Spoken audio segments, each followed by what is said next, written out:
দাবি এক দেওয়া মানতে হবে 8 দফা।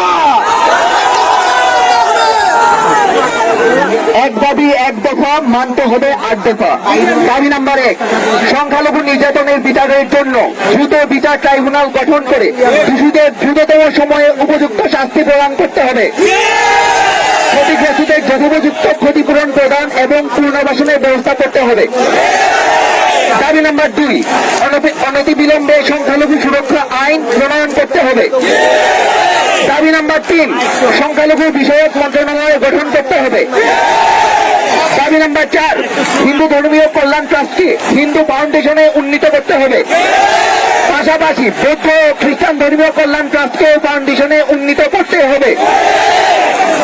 দাবি নাম্বার 5, দেবত্বের সম্পত্তি পুনরুদ্ধার ও সংরক্ষণ আইন প্রণয়ন করতে হবে এবং অর্পিত সম্পত্তি প্রত্যর্পণ আইন যথাযথ বাস্তবায়ন করতে হবে।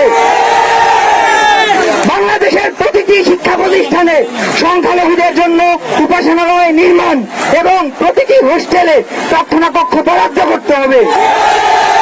দাবি নাম্বার 7, সংস্কৃত ও পালি শিক্ষা বোর্ড আধুনিকায়ন করতে হবে।